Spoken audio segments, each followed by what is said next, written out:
Welcome to another episode of Growth Hacker TV. I'm Bronson Taylor, and today I have Ben Yoskovitz with us. Ben, thanks for coming on the program. Yeah, thanks for having me. Absolutely. Now, Ben, for the people that don't know a lot about you, you've been an entrepreneur for over 15 years. Some of your companies have been sold or acquired. You're a founding partner at Year One Labs, which is a really interesting lean accelerator.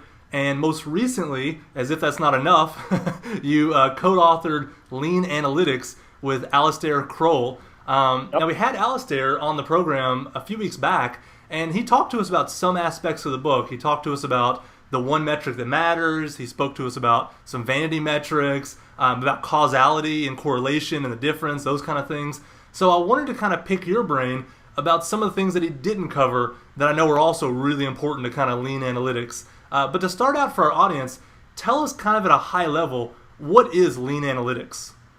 Sure. So for me, lean analytics is about using data in an effective way to make better business decisions faster. And in most cases, we think about it in terms of startups, but I think it applies much beyond that. So I think it can apply to large organizations and intrapreneurs, as we call them. I think it can apply for, we're getting a lot of interest from marketing people, as well as product development people. So at all stages of business. So for us, if you're familiar with lean startup and the concept of sort of build, measure, learn, which is Eric Ries's sort of way of doing things and iterating through this cycle really quickly, most people tend to be really good at the build side. We all have good ideas, or what we think are good ideas.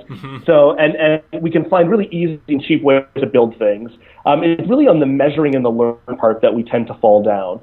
And so I think that's what lean analytics is really about, is helping to measure the right things at the right time and then figuring out what to do with the data and how to make good decisions. So Ben, what kind of gave you the motivation to be a part of a book like this? Was it just seeing the failures of people's understanding, or what was it?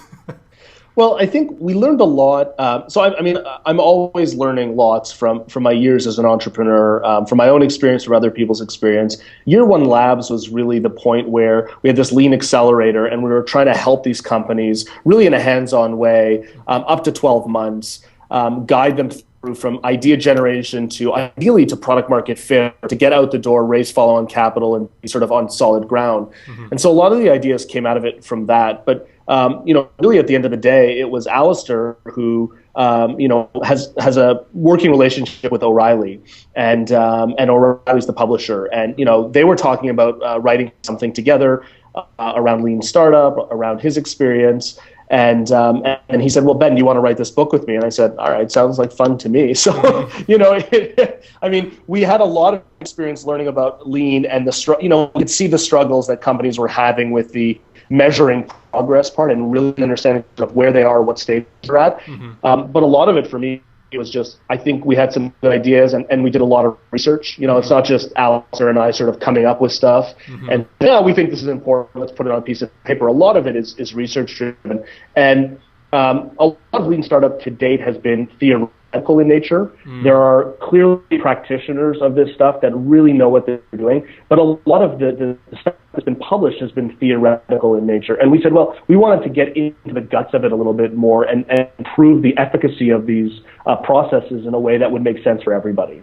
Yeah, no, that makes a lot of sense. Now, I found something that you taught before called the Lean Analytics Cycle, right? And when I looked at that, it just made a lot of light bulbs kind of go off in my mind as I'm looking at this Lean Analytics Cycle. So I want you to walk us kind of through what that cycle is. And I'm going to put up the slide on the screen here, and people will kind of see the flow chart that you've created. So you say it begins with picking a KPI. Explain that part of the process too at the initial point there.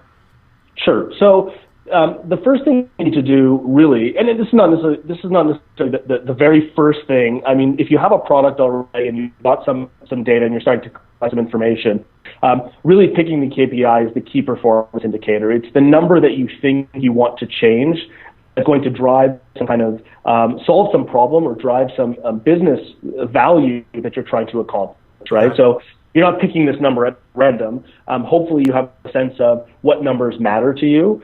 And that's a lot of what the book tries to help you understand, is what number might matter to you at any given point in time. So this is really your one metric that matters. So you pick this KPI and you say, I want to move this I want to move the needle on this number. And so let's just, we'll pick churn as an example, right? Okay. Which is, a common number for SaaS businesses, also for mobile businesses. Most businesses have some form of churn, which is the percentage of customers, typically sometimes users, that abandon your service over a period of time.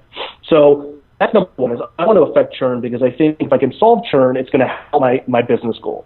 So Ben, tell me about drawing a line in the sand. What does that mean as your second step there? Sure. So this is basically picking a target that you want to hit for your number. So if we use churn as our example, let's say we know what first of all, you have to know what your number is. So let's say churn is, 5% or 6%. And you're fairly certain that's not good enough to keep going. It's not, basically no matter how many people you put through the top of your funnel, your bucket is too leaky. So you just can't scale this. The engine's not going to run well enough. And so you want to lower churn. So you have to draw a line in the sand, which is you have to pick a target. And this is very hard to do because there aren't a lot of public benchmarks out there. And we try to put some in the book, but these are just guidelines at best, right? This is not an exact science in terms of what is the absolute perfect number for your business. But there definitely are targets. And for a SaaS business, typically a subscription model SaaS business, let's say it's about 2% churn per month, is actually not bad in most cases, right? These are all caveated. But you need to pick no, 2%. 2%. Okay, 2%. All yeah. right. So you have to draw a line in the sand because otherwise, if you don't pick a target, how do you know if you've been successful or not? Sure. And the reality is most things that you do are not insanely successful or insane failures, right? They're usually somewhere in the murky middle. And the goal of this process is essentially to say, I've moved this metric far enough in the direction I want to tell me that I can go on to optimizing the next thing in my process. And so that's really what we're talking about here is you pick this KPI, you draw this line in the sand, and I'll point out that it's in the sand because it's a number that you can actually move. Okay. So let's say we use churn as an example. Again, I'll just stick with churn. So let's say you get churn from 5% to 3%, or let's say you get it from 5% to 2.5%. Now you set 2 as your target. So you have a choice then. Do you keep optimizing and optimizing and optimizing, or do you say, it's good enough that I can keep going? Yeah. And so you have that, it's in the sand so that you can say, for now, maybe I don't try to over-optimize this number because you can really invest a lot in over-optimizing for diminishing returns. Absolutely. That 0.5 that you're trying to reach may take as much as it took to get that initial 2% off. So it may just not, it may be diminishing returns, just like you said. Absolutely. Exactly. So after you draw that line in the sand, you have your KPI. You're trying to reduce your return. You put a line in the sand. We're trying to get it to 2%. The next thing is you try to find a potential improvement. So tell me a little bit about that.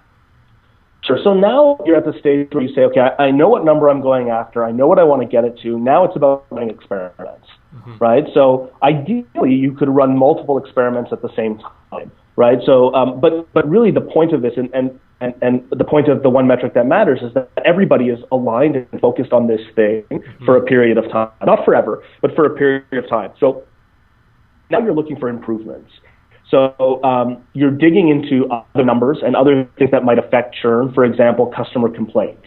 And you might say, hey, our customer complaints are pretty high. What if we drop customer complaints? I wonder if that would impact churn. Or maybe we need to look at our drip marketing strategy for re-engaging customers right when they're about to abandon. Can we sort of predict when people are going to abandon our service, and can we recapture them? Or maybe we just pick up the phone and start calling people and figuring out what problems they're having with the product, and then maybe try to address those through product development. So there's a whole host of things that you can do with your business as well as with your product. It's not just about feature development. Yeah. Now, is this where it's really important to get creative? Is this where you sit around and you brainstorm and you think through like what could be these potential improvements? Because it's not just going to be handed to you on a platter, right? I mean, this is where you got to just play around and think and be creative, right? No question, because the truth about metrics is that they don't give you the answers. They tell you that there's a problem, and they give you a sense that if you can get to this number, you're in a good place, keep going, but they don't give you the answers in terms of what to do. So I just described, 3 or 4 things that you might do related to churn alone. And of course, there's a whole host of other things you could probably do as well. I mean, most web businesses, they fall down just on the onboarding process alone. Yep. Right. So you sign up for a new service. We all do this. we get dropped into this service, we look around, we're not sure what we're supposed to do, and we just walk away. And that's like day one churn, right? We're not even at weekly churn or monthly churn or 6-month churn. We're just at day one. So absolutely, this is a whiteboard with a whole bunch of ideas and probably a whole bunch of other numbers that you're looking at, like how many people have come in every day. You're looking at things like customer complaints. You're looking at all sorts of different numbers to tell you where there may be problems that you fix that all end up resulting in improving churn. Yeah, no, it makes a lot of sense. And now the graph kind of splits off. Your flowchart splits off. You say without data, you make a guess, and with data, you find a commonality. Explain those two options for us.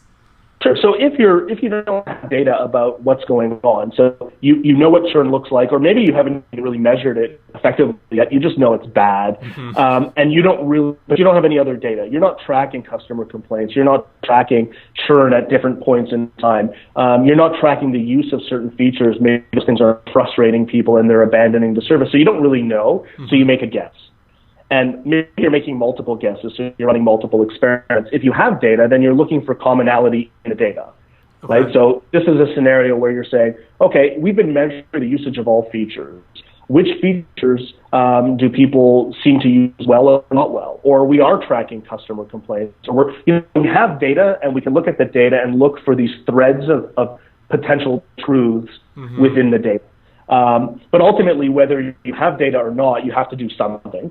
And part of it is always best guess, right? Even with data, you're like, oh, well, it still doesn't tell you an answer. It just gives you some insight into where there may be problems. I got you. And then you have to start working on actual experiments. Yeah. And so whether you have data or not, it kind of leads you to a hypothesis. So what is that stage?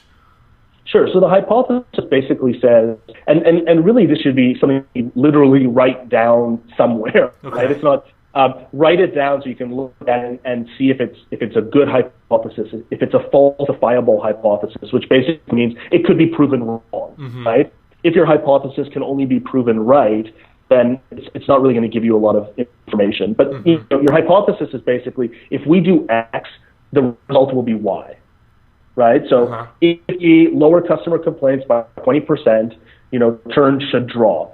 And then look a little further. It's like, okay, how are we going to lower customer complaints? Well, if we hire one more customer support person who can handle 10 more support calls a day, that we believe that is going to drop customer complaints, which will drop churn. So it's really this sort of scientific if-then kind of statement that you have to write down. And everybody says, okay, we understand that. And for example, let's say we think of hiring somebody because our staff is overburdened. You hire that person, and then you have to see what happens. And maybe it does work, maybe it doesn't. So it's falsifiable. So Ben, after you have a hypothesis, then you have to either design a test or make changes in production. Give me an example of a test. And maybe you just did, but give me an example of what a test is or what a change in production would look like. Sure. So, basically what we're saying is that a change in production basically says you're just going to do something to your product. Let's say you might change the onboarding experience. You might change a feature. You might add, like I said, sort of drip marketing email campaigns to try to re-engage users, and you just push that live, and you just push it live to everybody. A test could be a little bit different, right? So a test could be, maybe we're doing some of those changes to our product or our technology, but maybe we're only giving it to a portion of people. Or maybe we're only giving it to new people who sign up.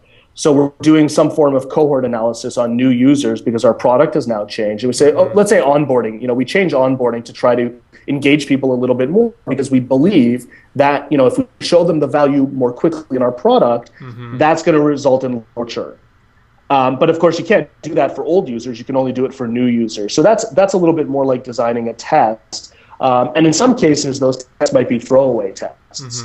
Right? They may be things that you experiment with. You might turn a feature on for a certain group of people and then turn it off and start to measure what happens. Okay, so you mentioned measuring what happens, and that's kind of where we go from there. So after you design a test or you make changes in production, you just got to see what the results are, right? Yeah, exactly. And remember, ideally you're running tests that have very short cycles, but that might not always be the case, right? So some of this stuff may be ongoing in nature. So, churn can happen months and months later. So there may, that's a particular example. So in that example, you may run really quick tasks that change things very quickly, like let's reduce customer complaints right now, or let's change a feature in the product that's really frustrating people and see if that keeps people alive. But if you change your onboarding, it might be months before you really know if they're going to churn out at any different stage. So some of these things can take a while to tell you if your test or is working or not working. Yeah. And then after you measure the results, you have to ask, did we move the needle? Is that where you look back at the KPI and see where it was and then where it's at now, and then that's considered moving the needle or not? Absolutely. So that's where you're going back and you're saying, okay, did we move the needle? And then you're sort of asking yourself, did we move it enough or not? Right? I mean, it can be somewhat binary, but of course it's never perfect, right? So again, if we went from 5% churn to 2.5% churn, so then you have to ask yourself, well, do we draw a new line in the sand and just say, you know what, we're okay at this line for now. So, for now, 2.5 is our new churn rate. It's a lot better. It didn't hit our target, but that's okay. Do we try again? Maybe we get 3.5 churn. Do we just go through this whole cycle again?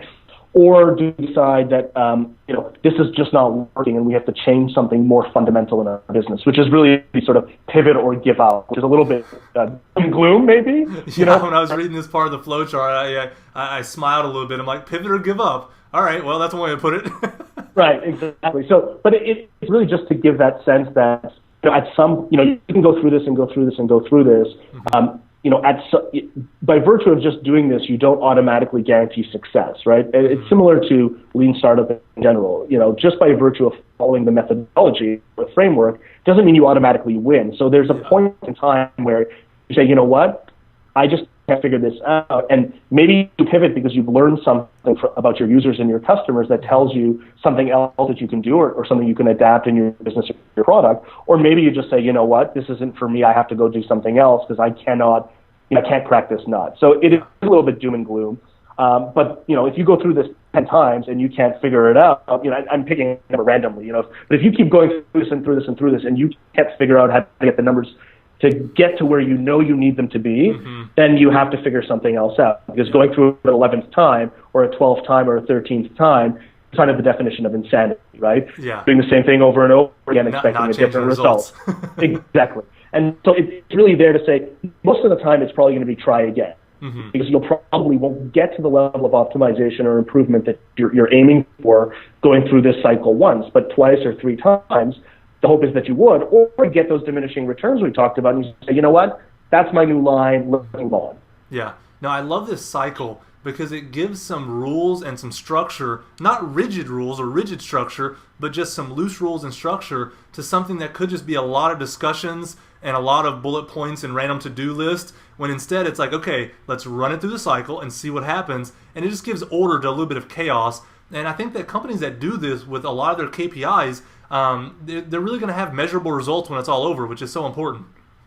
Absolutely. So I mean, the whole book is prescriptive, but not to the point of saying if you follow these steps, I guarantee you're gonna win. Right? It's not like a diet book, right? That says do these 10 things, I guarantee 4 inches off your waist. Like we can't do that. Startups are too messy, right? The data is too complicated. Everything about there are too many variables. But the goal is to give. I think one of the areas where startups fail so often is around focus, because it's a crazy business to be in. And so the hope of something like this is to say, I don't have all the answers, but I do know that if you can focus your whole team on this process, if you can focus on churn for a few weeks and everybody is focused on it, I'm pretty certain you're going to move the needle significantly. Yeah. Or you're going to learn enough to know what else you have to change or where you might have to pivot to, as opposed to everybody just sort of running around wildly trying to solve problems. Yeah, which is usually what a startup is. That's exactly, and that's exactly the challenge, right? Is the focus is so important. So the lean analytics cycle in the book is really about. I mean, the whole thing is really about focus. But you can't just tell someone focus because that doesn't. What does that actually mean, right? So for us, it's really about focus by doing this. Yeah. And follow this process, and hopefully by doing that, you're going to learn a lot about your business, and also learn how to how to focus. Yeah, no, I think it's great. I think the way you described it is perfect. That's exactly the way I feel looking at it, is like I have a playbook now that helps me focus and make sense of this. Now, another thing I found online that you've taught about before, which I thought was really interesting because it gives such a high-level view of analytics, is the trends in analytics, kind of where we're moving from and what we're moving to. So let's kind of run down this list a little bit and tell us about some of the trends in analytics. The first one you mentioned is that we're going from aggregate to individual. What's that mean? Right. So, I mean, basically it means that we're now capable, so analytical tools are getting better all the time, right? And I mean, it's quite amazing. And the reality is that we can basically track everything at this point. Anything imaginable is trackable. And if a tool doesn't exist that allows you to sort of grab their tool and use it, you can instrument this stuff on your own pretty easily. Yeah. And so I think where we're getting is the tracking of individual users, or in this particular case, I think of it mostly as customers, but we can track an individual now through a funnel, through a product, and most interesting, I think, is through a product or even an e-commerce site, right? This person comes back, they buy this, then they come back 6 months later, they buy this. So instead of just looking at these high-level aggregate numbers, we can now look at individuals and track them, but also group them and do different interesting things with them, which I think is when we start to think about how we segment different groups of people. Yeah, and then the next kind of trend is segments to cohorts. Sure. So explain to us, we've heard it before on the show, but people need reminders. What's the difference in a segment and cohort, and why the trend going from one to the other? Sure. So a segment is really just a group of users with some common characteristic in your amongst your users in your database, right? Which can definitely be interesting when you're looking for what different kinds of people are doing. So, a good example of that is when Mike Greenfield from Circle of Friends had this product back in 2007, 2008, which was basically Google Circles for Facebook. And he had about 10 million users. So he had a huge number of users, but engagement was terrible. And so what he found was then I found a segment inside of that, which was moms. And for them, engagement was off the charts. So that's an example of a segment, right? Okay. Looking at all your users and saying, hey, all of these users have this common characteristic, and they're doing something different than a different group, which still remains interesting. The cohorts are another way of looking at the data, and cohorts is basically different groups of people, irrespective of their characteristics, but over time. Okay. And so most of the time we think of cohorts, just as I described it, like let's say I change my onboarding flow. I bring a new group of people in to the top of this funnel. When they come to my website, they sign up. I'm sort of envisioning the funnel that way. Because I've changed the onboarding experience, let's see what this new cohort does. Okay. So as you make changes to your product or your website, your marketing messaging, or any of these things, often it affects new users more than it affects old users. So it's really a grouping these users into cohorts or groups over time, and then measuring differences over time. Yeah, is cohorts always about time? Is it possible to do a cohort analysis that's not based on time? I think it's mostly based on time. Okay. And it's the best way of thinking about it, because of most of the changes you'll make will often only affect new users coming in. And so it's really that way of saying, I have an e-commerce site, for example, and here's my homepage to my website, and I make a fundamental change to the homepage of my website, and I want to see if more people sign up by virtue of the changes I've made to that homepage of my site. That's really a new cohort of users. I have to drive those users to the site and see if, for example, conversion improves as a result of something that I've changed, which won't impact old users. Yeah, so it's really about comparing groups of people over time. And of course, the hope being that, even if the users that first came in start to dwindle off, which is inevitable, right? Every business has churn. We have this concept of lifetime value, which means everybody eventually leaves. But if the new cohort is more engaged, more active, buying more, doing more of what you actually want because of improvements, then the old cohorts, they're important, but they become less important because things are genuinely improving by looking at specific groups of people. Yeah, so you shouldn't be bummed out about a churn rate that's higher with an earlier cohort. If you're improving it, you're on the right track. But if you looked at them as a segment or as a whole, the churn rate would be off. It wouldn't show you what the numbers really should show you. That's right. So you have to be careful about averages, Yeah. right? Because let's say you have a year's worth of data of new users coming to your website, and conversion is, whatever it is, 10% of people who come to your site convert and become users. But maybe, that average over time, maybe right now it's 35%, and it used to be much, much lower before. So if you looked at the average, you might say, I need to work on that KPI. I need to improve that drastically. But if you look at the last month of new users that came in, maybe it's really high, and if that's staying consistent, you don't actually have to look at that number. And that's why cohorts is important. So that's the trend. The trend toward cohorts allows us to focus on what actually matters and get better insight from the same data. That's right. Yeah. Exactly. Talk to me about generic to vertical. What do you mean by that as one of the trends in analytics? Sure. So now we're seeing more. So, there are some tools that can be used for almost every business, like Google Analytics being the main one. But we're seeing more vertical services coming out. So Tango, as an example, just focused on SaaS businesses. Okay, what's the name of that one again? Tango, TOTANGO.com. Okay. Flurry is another example, right? So Flurry is basically for mobile analytics because you see differences. This is another one of the trends, but we see differences between desktop users and tablet users and mobile phone users. And so we need analytical tools designed to help us, figure out different behaviors. Yeah. And so there's, different ones for different verticals.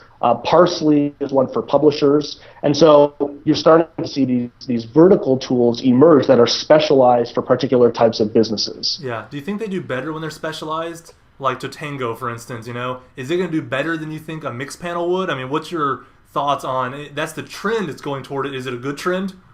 Well, I think it is a good trend.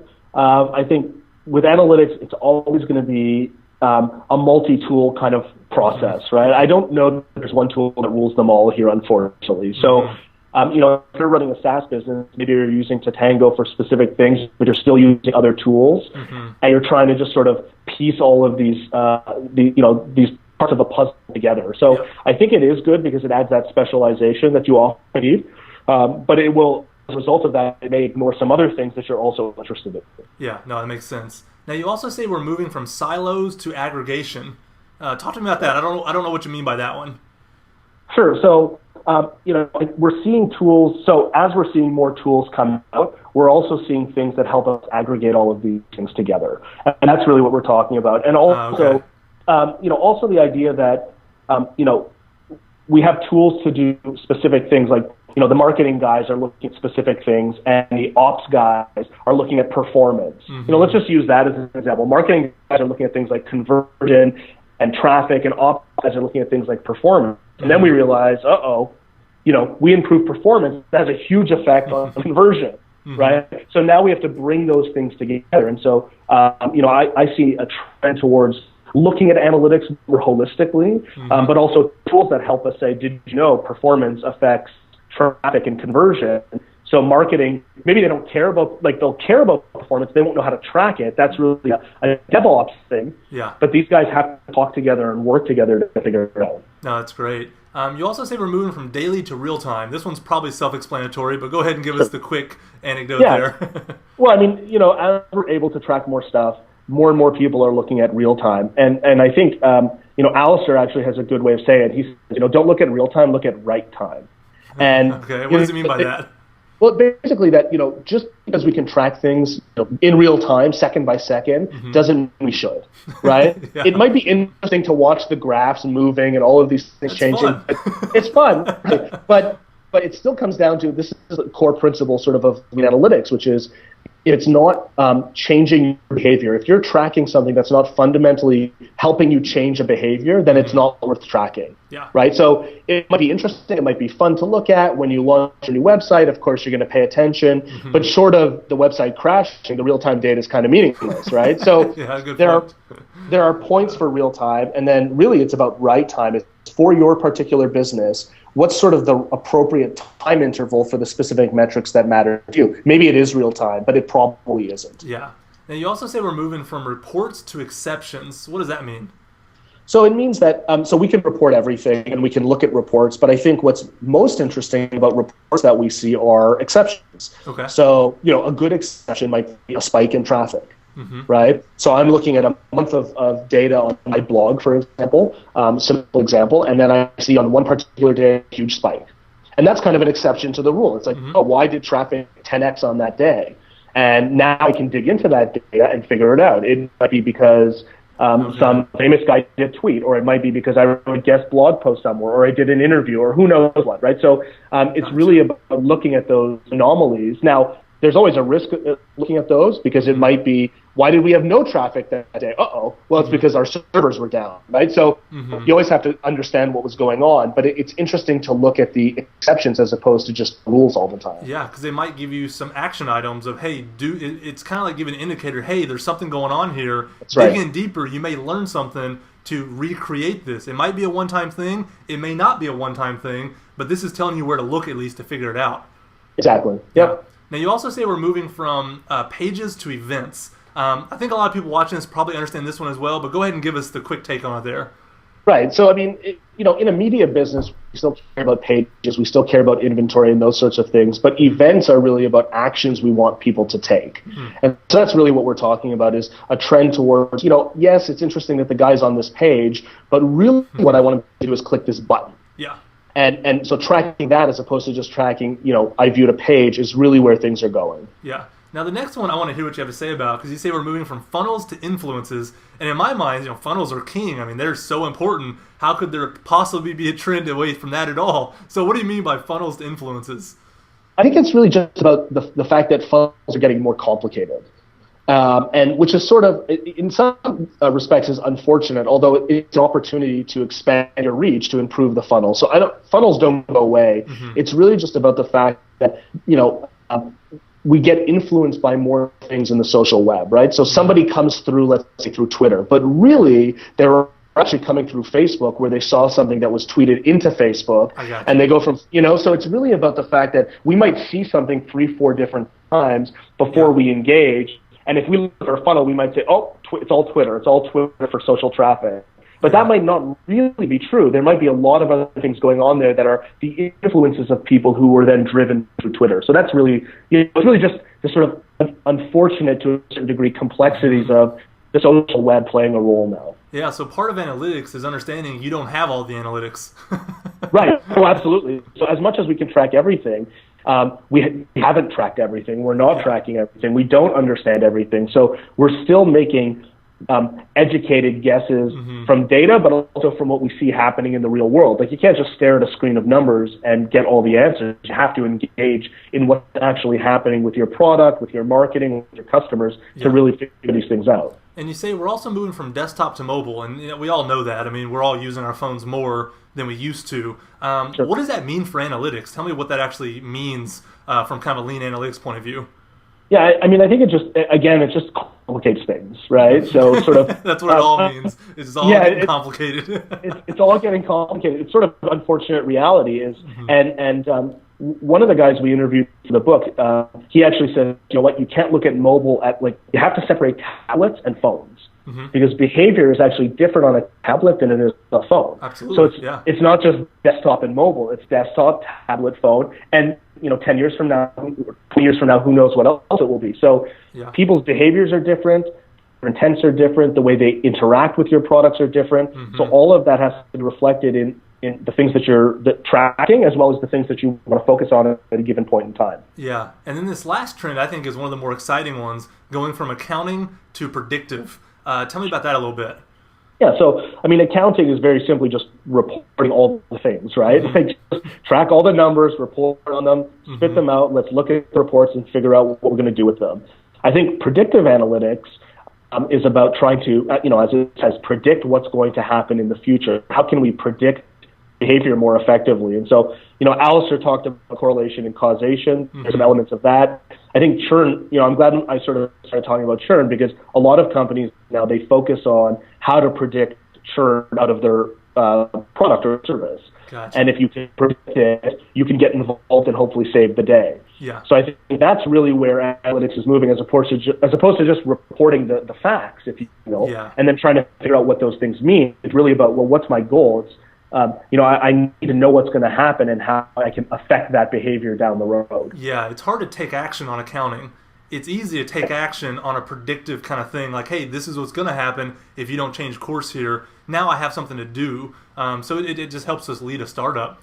Yep. Let me ask you this. In your opinion, how many startups get lean analytics? Because, I mean, you interact with them, at Year One Labs. Obviously, as the author of this book, you speak to many startups. I mean, is it like just a small percentage at the top that really get it? Or is it kind of mainstream now? I mean, what's your take on it?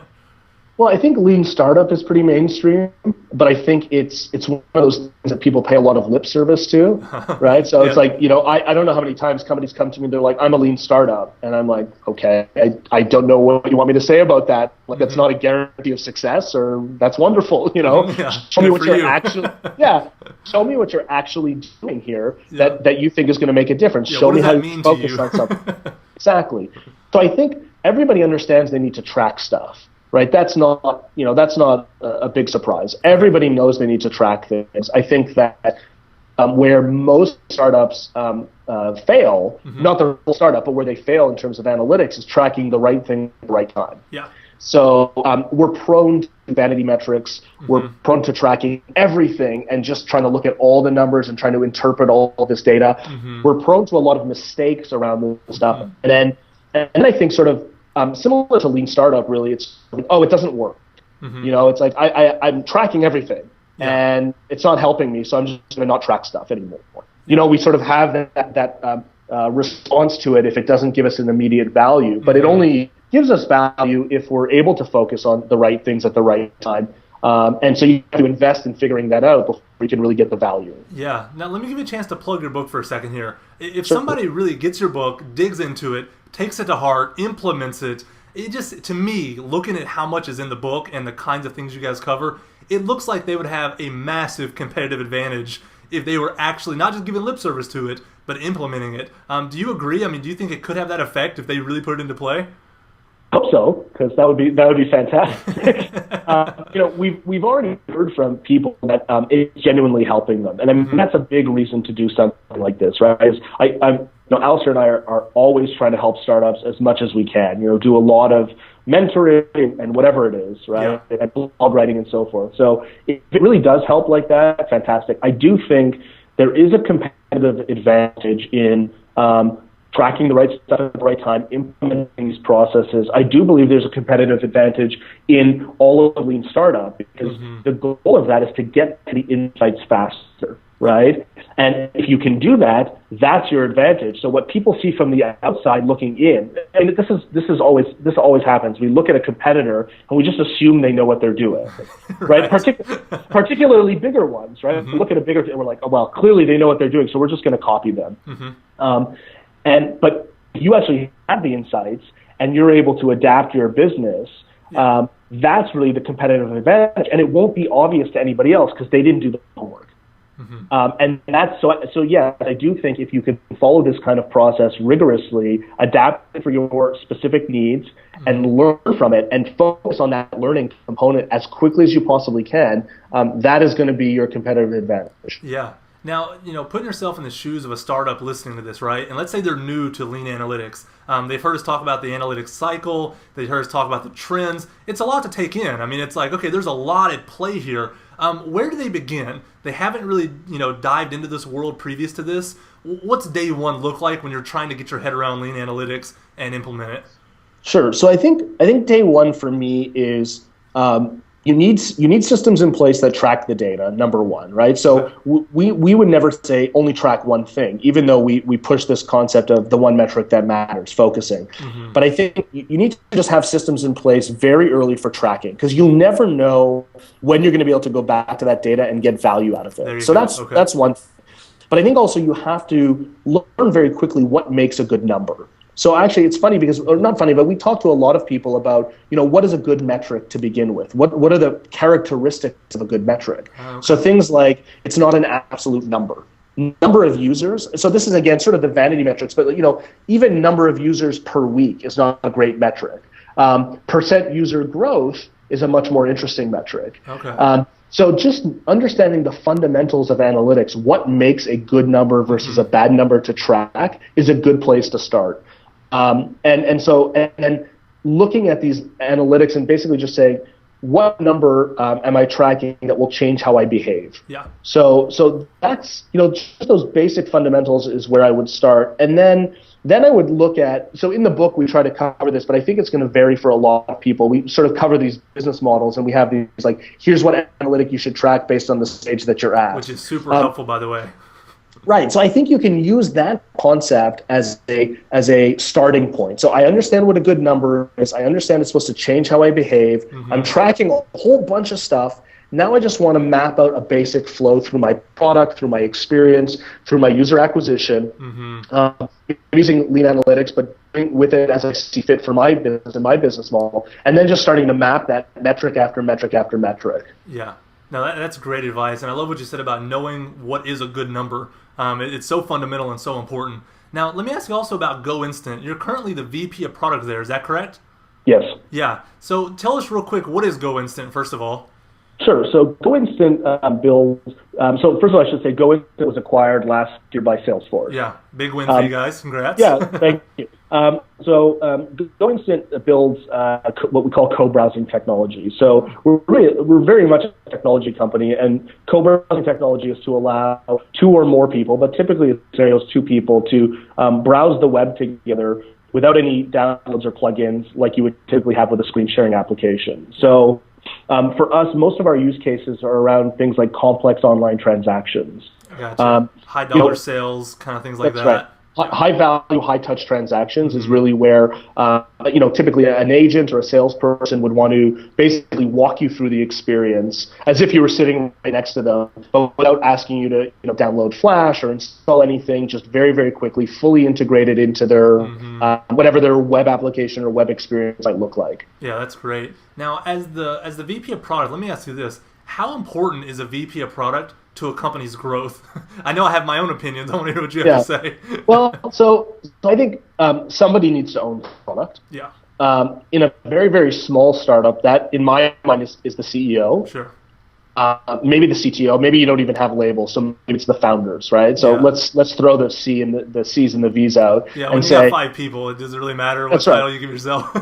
But somebody needs to own the product, right? So I believe in that, and the product vision and product roadmap, and from vision to the nitty gritty of how should this thing work and look and feel and talking to customers and all that. So, whether that's the founders or as the company grows, oftentimes the founders, have other responsibilities, whether it's just operations and running the company, whether it's, going and raising follow-on financing and investor relationships, CEOs in particular, or the business founder, let's say, has all these sort of other responsibilities. And so, in our case with GoInstant, when I joined, it was very early, but there's a lot of stuff going on, and I was brought in to say, let's just focus on the product here and have somebody who owns that responsibility. Yeah, no, I think the VP of product is an amazingly important asset to a startup for all the reasons you just said. Now, let me ask you this. You've written the book on lean analytics. Does lean analytics inform your thoughts and the way you do things as the VP of product? Because at first you may think, okay, lean analytics is for the growth engineers, maybe the VP of marketing. Does it actually get down to the VP of product level?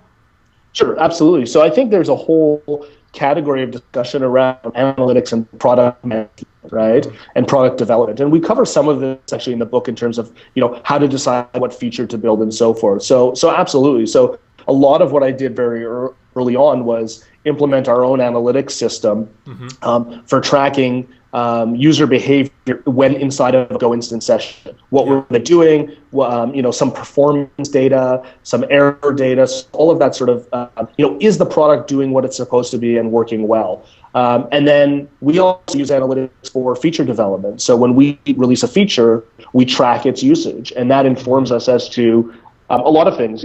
Is it working well the way we expected? If people say, yes, it is working well, but they still don't use it, then we look at it and say, maybe that feature just doesn't belong there anymore. We actually, and we have in the past removed features. Yeah. So absolutely, the sort of concept of taking qualitative customer feedback and quantitative feedback and using that to make better decisions around what to build in the product or how to change the product or what to take out of the product, I think is fundamental to good product management. No, that's great. I mean, it seems like you're actually taking on some of the roles of a growth engineer. You know, normally they'd be the ones kind of implementing the metrics inside the products, but if you have a VP of product doing that, I mean, that's a big win, you know, if you can really focus to that level on the product itself. Ben, this has been an awesome interview. I have a couple of final questions here because I know you have to go. It's okay. Just kind of high-level questions. You can take them sort of wherever you want. At Year One Labs, what advice do you find yourself giving the startups about growth kind of over and over? What do you find yourself just saying like a broken record that you just wish they knew already? Right. Yeah, no, fair enough. And you know, it's really interesting because I think fundamentally, no matter how many times you tell different people things, I think the truth is that they have to experience it first. I know, that's the sad thing, right? I think that's just the reality of it. And I've said, you know, I catch myself talking to entrepreneurs and founders, and I'll be saying something, and I'm like, I'm pretty sure I've told other people this, and then I'll just say flat out, I'm pretty sure you're not going to listen. So figure it out, and you know, not because I'm right all the time, but just because, you know, probably you have to just experience it and be like, oh yeah, that's what happened. But there's a little light bulb maybe that goes on faster. So I think fundamentally, growth only comes when you have the right engagement and retention first. Okay, say that one more time. Make sure we hear it. Yeah, so I think growth is only comes, you can really only focus on growth when you have the right amount of engagement and retention. Okay. So I think it's, you know, you can sort of try to go viral prematurely and try to attempt for user growth prematurely. And there's systems that allow you to do that, you know, and there's ways of sort of hacking that, if you will, and then realizing that you don't have the fundamentals there. You know, the fundamental mechanics of your business, not just about revenue, but just about usage and patterns of what people are doing is not there. And as a result, all that growth sort of tumbles. Churn is huge, engagement is low, and you can't possibly put enough people through the top of the funnel to build a sustainable business. So I think that's one of the biggest ones. I think it also, you have to focus on a couple of things. So I think onboarding, I've talked about already. I think a lot of companies ignore that onboarding experience. Okay. And then they ignore the concept of delighting people. So I think it's more, like, I think, and this is not, you can't really give this feedback and say this is how you delight people, because I don't know for your particular business what the answer is to that. But I know that, I really believe that if you delight people, even in the most sort of boring of circumstances, in the most, you know, enterprise of enterprise software, whatever it is, you will gain that engagement and that retention, and that's the springboard for growth, because that's where word of mouth spreads, or now you can build virality into your product fundamentally, as opposed to trying to like stack it on like pieces, you know. But it only comes from that base of delight and engagement, where you can really, you know, build growth. And then I guess the last thing I would say is that, you know, press as a mechanism of growth is pretty much a fallacy in most cases, right? These are not hard and fast rules, but, you know, most early stage startups, their first thing is, I need to get, you know, tech press. And I'm like, okay, go ahead. And it's not repeatable though. It's not repeatable. And worse is it gives you this false sense of hope. Right? Because you don't even know whether it's repeatable. Like, you sort of know it's not repeatable, but you figure if I can get into TechCrunch once, I can get into TechCrunch 1,000 times. I'm not blaming TechCrunch, I'm just using it as an example. But it gives that false sense of hope, because you see all of this engagement pop in from, you know, my big launch, and then it all sort of tumbles away. That's what they call the trial of sorrow, right? Yeah, absolutely. And so if you don't, you know, that just as a mechanism is not interesting to me. You have to figure out what are the behaviors that you want inside your product that are going to drive genuine growth. And if you can't figure out what those behaviors are, you're just, it's not going to, no matter what you do at the top, the marketing or anything else that you do, the press, it's just not going to work, because the truth will be revealed in terms of you haven't changed people's behaviors effectively enough inside the product. Spoken as a true VP of product. Yeah, exactly. I focus on product, you know. That's right. I think last question here. Product, so. What's one of the best lessons you've learned about growth at one of your own companies?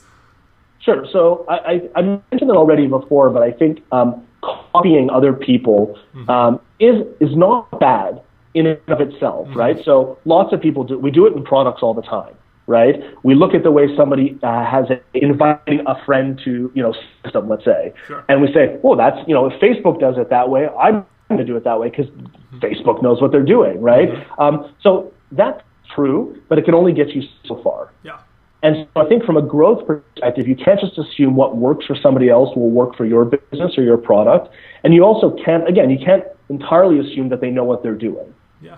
In some cases you can, but in some cases I think it's a fallacy to just be like, well, if that's the new way that we're doing UIs on a mobile, everybody has a hamburger, right? If you know, like the 3 lines at the top, that everybody moves to the hamburger, right? I don't know if the hamburger works. Yeah. You have to measure that yourself. So you can copy, but only so far, right? Yeah. And I think things like the launch pages that came out, that's a couple of years old now, right? Like, sign up for my thing, tell 5 friends, and get a huge list. You can copy that, and it kind of works. But it might not be the best thing for your business. There may be other things that you need to do. So I think that to me is a key. Copy, but use the data and use your own brains and talk to your customers about and your users about what's going on. Don't just assume copying is going to automatically work. Yeah, that's great advice. Ben, thank you so much for taking time out of your busy schedule Not a to problem. join us on the program here. Thanks again. All right, thank you.